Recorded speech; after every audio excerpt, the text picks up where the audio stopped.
Terima kasih kerana mengklik channel ini dan jangan lupa subscribe. Admin tahu ramai yang sudah mengetahui kisah seram ini, namun admin ingin bercerita sekali lagi. Noura Al-Takaka ialah penyanyi Kuwait yang terkenal sekitar tahun 1990-an. Noura ialah seorang penyanyi majlis kahwin. Namun, walaupun sekadar penyanyi majlis kahwin, namanya sangat popular sebaris dengan artis-artis terkenal tanah airnya ketika itu. Noura yang mempunyai band atau kumpulannya sendiri sering menerima undangan daripada VVIP untuk melakukan persembahan di majlis-majlis perkahwinan. Dia selalunya menyanyikan lagu-lagu klasik semasa membuat persembahan. Namun, apa yang menghairankan orang ramai terutama dunia hiburan apabila namanya yang tengah berada di puncak tiba-tiba diam begitu saja. Ia menjadi tanda tanya ramai pihak. Ramai wartawan cuba menghubunginya namun tidak berjaya, sehinggalah seorang wartawan ini berjaya menghubungi Noura dan menyingkap segala misteri mengapa Noura diam dan menghilangkan diri selama ini. Semasa wartawan itu sampai ke rumah dan melangkah masuk ke rumah Noura, dia terbau asap kemenyan. Pembantu Noura terus membawa wartawan itu ke pejabat Noura yang telah bersedia untuk ditemu bual. Semasa berjumpa Noura, wartawan itu sungguh terkejut melihat fizikal Noura yang kurus, sedangkan sebelum ini Noura seorang yang berisi. Wartawan itu juga memerhati sekeliling dinding rumahnya yang digantung dengan ayat-ayat suci Al-Quran. Noura memesan kepada wartawan jika mahu menemu duganya, jangan sesekali menokok tambah ceritanya. Noura menceritakan pada suatu hari, dia menerima panggilan daripada seorang wanita tua yang ingin menggunakan perkhidmatan Noura dan bandnya pada malam itu juga. Noura enggan menerima tugasan itu kerana Noura dan rakan-rakan bandnya sedang bercuti. Wanita tua itu merayu kepadanya untuk melakukan persembahan kerana dia mengatakan anaknya begitu minat dengan Noura. Noura berasa simpati dengan rayuan wanita itu, maka dia terus menerima permintaan wanita itu dan meminta alamat rumah. Walaupun Noura berasa tidak sedap hati. Majlis perkahwinan bermula pada jam 10 malam, maka Noura dan ahli kumpulannya sampai awal mengikut alamat yang diberikan. Semasa sampai, Noura mendapati rumah itu ialah rumah agam yang sangat besar. Noura disambut oleh seorang lelaki yang dikatakan bapa pengantin. Dia membawa Noura dan ahli kumpulannya ke bilik khas untuk mereka berehat dan bersiap-siap. Kemudian, seorang wanita tua iaitu ibu pengantin datang kepada Noura dan bersalam dengan Noura. Noura berasa semakin tidak sedap hati kerana semasa bersalam, kulit wanita tua itu keras macam batu, ditambah pula dengan rupanya yang sangat pucat. Syam, salah seorang ahli kumpulan kugiran Noura, berbisik kepada Noura bahawa dia tidak sedap hati selepas ibu pengantin itu keluar. Ini kerana sewaktu orang lain masuk ke bilik itu, suasana akan menjadi sangat panas.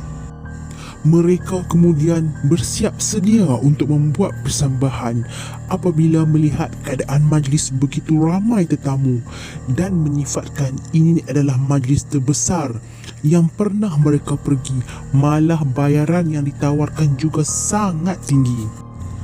Semasa di majlis itu, mereka semakin pelik apabila melihat pengantin perempuan memakai gaun hitam dan veil di wajahnya, manakala pengantin lelaki pula memakai baju ala-ala zaman pemerintahan Uthmaniyah.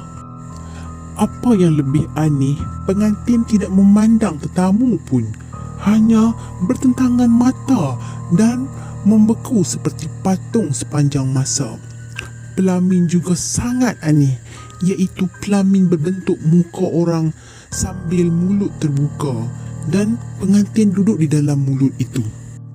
Selepas selesai sesi pertama persembahan, Nora dan ahli kugirannya berehat di bilik yang telah disediakan. Akan tetapi, disebabkan Nora berasa terlalu letih dan berasa pening-pening, dia cuba naik ke tingkat 2. Bila naik ke tingkat 2, suasana di situ sangatlah sunyi. Namun, Nora hanya mahu mencari bilik lain untuk berehat. Nora ternampak sebuah bilik yang pintunya tidak rapat dan tanpa berfikir panjang, dia terus masuk ke bilik tersebut. Terdapat barang-barang lama di bilik itu, namun dia yang keletihan terus baring dan tertidur. Semasa dia tidur, dia bermimpi diganggu lembaga pelik. Ada lembaga yang memakai seperti pengantin wanita tadi menghampirinya dan menjerit. Nora yang terkejut dari tidur melihat pintu biliknya tiba-tiba tertutup. Nora berjaya melarikan diri walaupun pada mulanya pintu tersebut susah dibuka dan seperti ada seseorang di belakangnya. Selepas berjaya keluar, Nora ternampak kelibat seorang kanak-kanak berlari naik ke tingkat 3. Nora cuba ikut kanak-kanak itu dan terkejut melihat rumah itu dalam keadaan usang seperti rumah terbiar. Bila Nora sampai di bilik ahli kugirannya berehat, dia melihat Syam sedang menangis terisak-isak. Syam mengatakan dia cuba mencari Nora di tingkat 2 tetapi diganggu satu jelmaan. Nora memujuk Syam untuk bertahan dan mengatakan dia turut berasa perkara yang sama. Nora meminta semua ahlinya menguatkan semangat untuk meneruskan nyanyian dan persembahan mereka. Mereka menjadi semakin pelik apabila majlis semakin meriah dan semakin lewat malam, semakin ramai tetamu yang hadir. Wajah-wajah tetamu yang hadir juga sangat bengis. Nora dan ahli kugirannya kini sedar bahawa mereka bukan berada dalam majlis manusia. Apabila melihat salah seorang tetamu wanita yang sedang khusyuk menari itu terselak kainnya dan mendapati dia berkaki kambing dan berbulu lebat. Mereka berasa sangat takut. Semasa Nora menyanyi, nyanyian Nora disambut dengan suara tetamu yang sangat tidak enak didengar, sehinggakan ke suatu tahap suara Nora tenggelam. Apabila band Nora memberhentikan muzik, tepukan gemuruh tetamu bergema umpama di konsert. Selepas itu, semua tetamu memberikan renungan bengis kerana mahukan Nora menyanyi lagi. Mereka yang semakin berkurangan tenaga terpaksa mainkan lagu kerana ketakutan dan nyanyian Nora semakin sumbang dan juga keletihan. Syam pula sudah mula pengsan.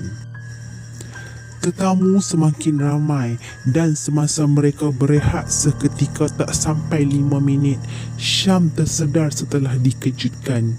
Syam merayu untuk pulang, namun Nora menasihati Syam dan ahlinya agar terus bermain untuk selamat atau bimbang ditakuti mereka terperangkap di alam jin dan tak boleh pulang terus. Nora juga meminta Syam untuk tunduk sahaja sepanjang persembahan. Semasa mereka sambung persembahan, tetamu mula mengelilingi mereka ketika muzik dimainkan. Mereka hanya tunduk ke bawah kerana terlalu takut. Menjelang azan subuh, tetamu-tetamu majlis mula beredar pulang. Nora dan ahli kugirannya terus bergegas meninggalkan majlis tersebut. Semasa berpaling ke arah rumah tersebut, mereka semua amat terkejut kerana rumah itu sebenarnya sangat usang. Ada penduduk di situ memberitahu bahawa sudah 10 tahun rumah tersebut tidak berpenghuni. Selepas kejadian yang menyeramkan itu, Nora dan ahli kumpulannya berhenti dan terus menyempikan diri sehingga kini.